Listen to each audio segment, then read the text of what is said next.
Iron Man, who has saved humanity many times, has been sued in court. Ever since Tony declared himself Iron Man, he became a household name. He gained countless fans overnight. Everyone wants to own this high-tech steel armor. Everybody wants to be the Iron Man. But on this day, Tony received a subpoena from the military commission. At the conference, the senator demanded that Tony hand over his steel armor for illegal possession of special weapons. Tony obviously refused. This also caused his relationship with the military to be completely strained. However, although Tony's surface is now limitless, but his body was getting worse day by day, since the energy source of Tony's chest reactor is entirely maintained by a white element, and if this element persists in the body for a long time, poisoning will occur. Tony needs to drink 30 ounces of chlorophyll juice every day to reduce the toxins produced by the elements a little bit. Tony has now looked up any element known in the world, but it can't replace palladium. And that meant that the device that kept Tony alive would also kill him. Tony knew his days were numbered. He decided to hand over the chairpersonship of the currently thriving Stark Industries to his most trusted Pepper Potts. When the legal counsel came to sign the company handover formalities, Tony fell in love with this beautiful woman with a hot figure at a glance. He immediately asked this woman, Natasha, to be his personal assistant. And Tony can't imagine it anyway. The woman in front of him was Black Widow, a high-ranking secret agent who had scared the world's politicians. After Tony found the right manager for the company, he began to let go of himself as much as possible. Soon after, Tony arrived at the world-famous Monaco Grand Prix. Surrounded by many fans, Tony walked into a well-known local Paris hotel. Celebrities from all walks of life in the hotel come together. Even his old rival Hammer was among them. After Black Widow became Tony's assistant, she kept everything in order for Tony. Here. Tony is the protagonist in everyone's eyes. Even the world's richest man, Musk, is a fan of Tony. Tony arrived at the track surrounded by the crowd. After he drove the driver who was ready out of the car, he got into a blue sports car. Although he is a newcomer to the competition, however, Tony has experience driving steel armor. It's a piece of cake for him to drive a racing car. The roar of the explosion threw all his emotions behind him. He only saw one opponent after another in front of him. Tony put all his focus into the game. However, the crisis from outside the arena is slowly approaching. At this moment, a mysterious person crept into the runway. He quietly pushed away the track guardrail. He slowly stepped into the arena in the shocked eyes of the audience. Then he quickly pulled away his shirt, revealing the lightning double whip that had been prepared. With tens of thousands of volts flowing through his body, his clothes were also burned. Seeing the car approaching at a speed of more than 300 kilometers per hour, but instead of dodging, he took the initiative instead. With the blessing of the lightning whip, he actually split it in half with a whip. There was smoke all over the track. Even the director became incoherent. However, at the same time, Tony, who didn't know it, was speeding towards here. Ivan Vanko whips Tony's car. Tony's car spins 8 times, until it bumped into a red Ferrari on the side. She barely stopped. Fortunately, Tony hasn't lost consciousness yet. He looked at the culprit approaching. Tony knew he had met someone cruel this time. Even the successive explosions of the car behind Ivan Vanko couldn't disrupt his pace. He doesn't even look. He's a lunatic. And here's what's even crazier. He actually wanted to kill Tony in front of tens of thousands of spectators. It's a pity that he whipped it down and didn't see Tony's body. It turned out that Tony had already been lying in ambush behind Ivan Vanko. Tony was knocked to the ground by him. Tony was quick. He survived all attacks by Ivan Vanko. The last one is even only 0.01 centimeters away from the key part. He was about to get up and run away. He was sent flying by Ivan Vanko. He felt dizzy. But Tony quickly figured out a way. He deliberately lied on the ground and pretended to be dead. He watched Ivan Vanko in his rearview mirror. And Ivan Vanko slowly walks up to Tony with his lightning whip. Just as he was about to smoke, and Tony got up and ran. The whip just landed on the fuel tank. There was a huge explosion. The two of them looked at each other through the fire. Now Tony was in flames. He was in a mess. Ivan Vanko, on the other hand, was unharmed. But he still smiled. Tony really panicked now. Just in time, Pepper Potts slammed Ivan Vanko into the guardrail. Tony was about to get in the car. The door was again split in half by Ivan Vanko. A Rolls-Royce was hacked beyond recognition in less than 2 minutes. In times of crisis, Pepper Potts threw the armor to Tony just in time. Unexpectedly, in a seemingly cramped suitcase, hidden a complete set of Mark V portable armor. Tony in his armor takes Pepper Potts to safety with one kick. He's about to fire with his backhand. Ivan Vanko whipped out 2 whips. The armor was severely damaged. Ivan Vanko's gear is not cool though, but his lethality is absolutely amazing. Fortunately, Tony thought of a countermeasure. He wrapped the whip around him. He approached Ivan Vanko step by step, then he put it down with his backhand and took out his reactor. Tony looked at Ivan Vanko and spat the fragrance of his mouth. Tony looked very puzzled. The technology in this reactor is absolutely state-of-the-art. How could it be created casually? He had to ask. Tony goes into the interrogation room. Tony learned from him. Turns out his father was also one of the founders of Stark Industries before. Many years ago, his father was convicted of selling weapons without permission. Tony's father, Howard, found out and kicked him out of the company. And he's lived pretty poor ever since. On his deathbed, he saw Tony claiming to be Iron Man. Ivan Vanko was furious. Originally, this honor also had his share, because Stark Industries' reactor was developed by his father and Tony's father. So Ivan Vanko's father gave him the blueprints for the circular reactor. His father told him to find a way to regain everything that belonged to him. And Ivan Vanko is a genius. He has also built small reactors with limited resources. And he is also well aware of the gap in resources between himself and Tony. He didn't intend to beat Tony completely, but his only intention was to make Tony fall into the altar. He wanted the world to know that Iron Man was not invincible. Stark Industries' technology is not far ahead, and since Hammer witnessed the attack, he looked at Ivan Vanko's ability. On this very day, the guard gave Ivan Vanko a look as he served the meal, and Ivan Vanko understood immediately. Sure enough, there was a note hidden under the water glass. He picked up the steamed buns as instructed. He found a plastic bomb hidden inside. Then the prison door was opened from the outside. A cellmate who looked like him was sent in. Even the hairstyle is the same. He looked at the exact same number on the chest of his cellmate. Ivan Vanko smiled. He immediately knocked his roommate out. After he got rid of his cellmate, Ivan Vanko mounted explosives on the wall. He picked up the key that the guard had accidentally dropped. Then he walked out of the prison gate openly. The two prison guards waiting outside gently put him into the car. Soon after, he was brought before Hanmo. Based on the principle that the enemy of your enemy is your friend, the two of them hit it off. Ivan Vanko apparently accepted the cooperation with Hanmo. Ivan Vanko promised to build him a mech army of his own. I heard that Hanmo thought he could make a lot of money this time. What he didn't know, however, was that Ivan Vanko already had his own conspiracy in mind. On the other hand, Rod tells Tony, the military is ready to force their way here. Officials want to confiscate his steel suit, but Tony had no reaction at all. It's not that he doesn't want to move. It's that he can't move anymore. The battle caused his condition to deteriorate again. He used up all the chips, and the toxin has also spread to his neck, and it got even worse. The barium in his blood has reached 89%. That means tonight will be his last birthday.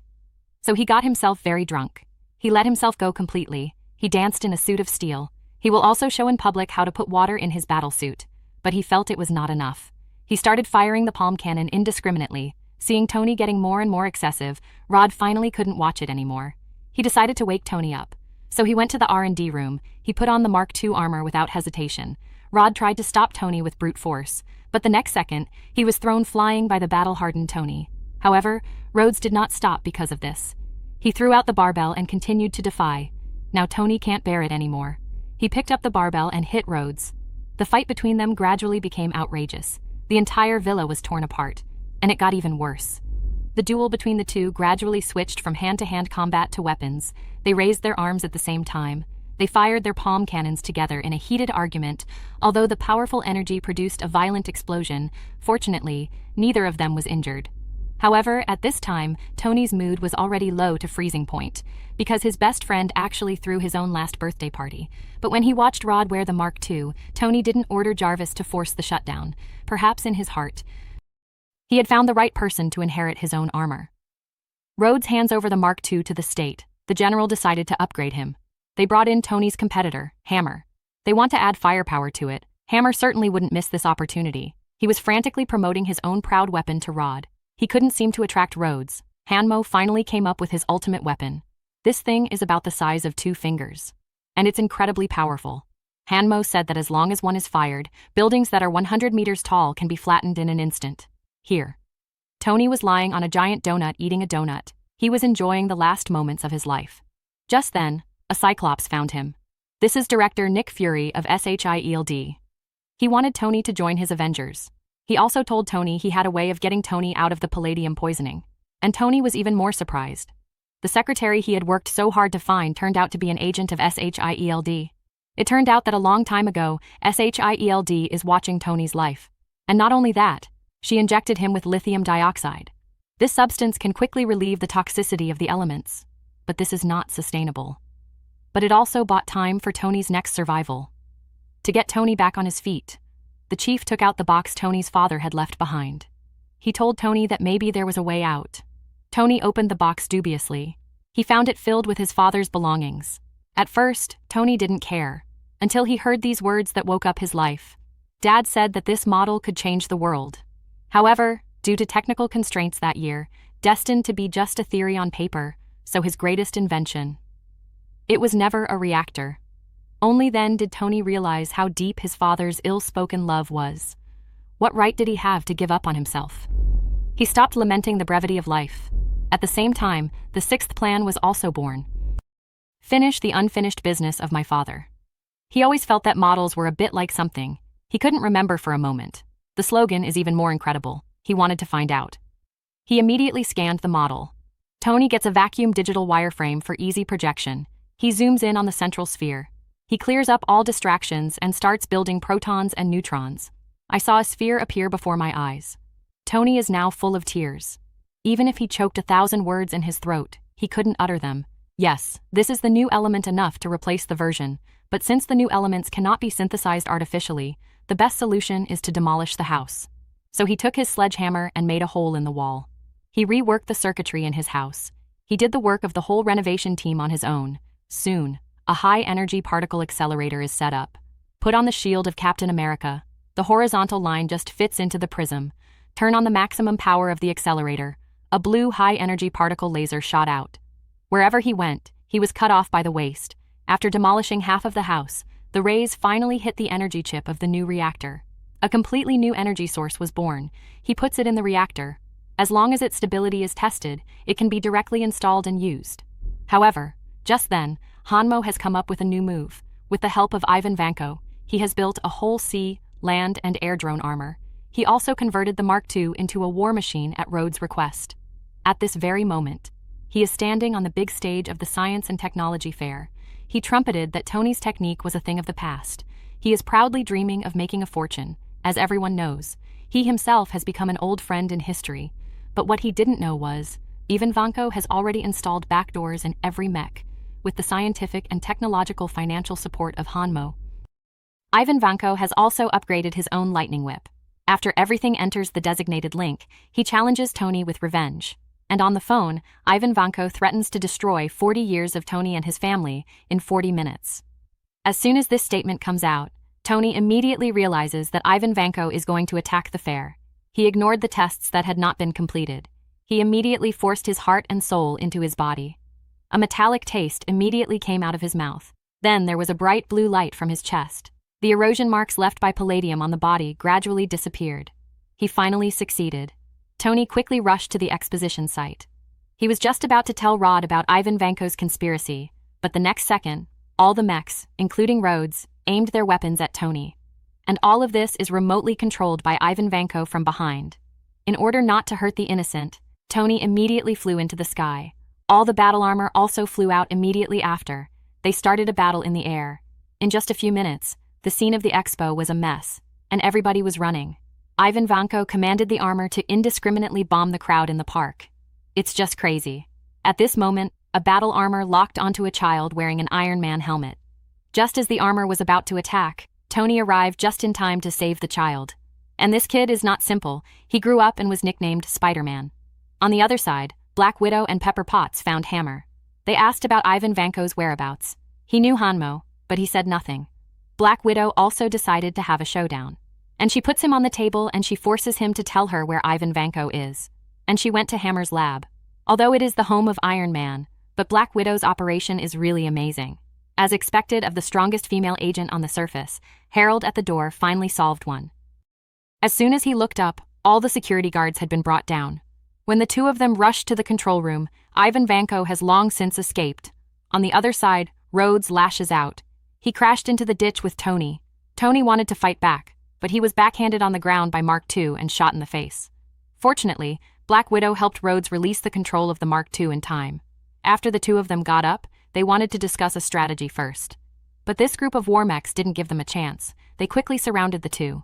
Rhodes is on full fire. Tony even killed a soldier with one punch. Seeing the number of mechs coming one after another, Tony can only use his trump card. However, they had just finished fighting these mechs, and Ivan Vanko makes his debut in battle armor. Apparently, he has more powerful weapons and equipment. At this moment, the three of them started a fierce battle. Ivan Vanko swings the whiplash, and Ivan Vanko beat them both up. Then, Tony and the others were locked by Ivan Vanko. They were both unable to move, and Tony had a plan. He's going to do another laser cannon with Rhodes. After a violent explosion, Ivan Vanko was blown up to rubbish. Little did he know that he had another move. He instantly activated the self-destruction devices of all mechs. Tony flew back to the fair, rescued Pepper Potts at the last moment of the explosion. Then the director found Tony again and sent him an invitation from SHIELD. He officially let Tony join the Avengers. The movie ends here.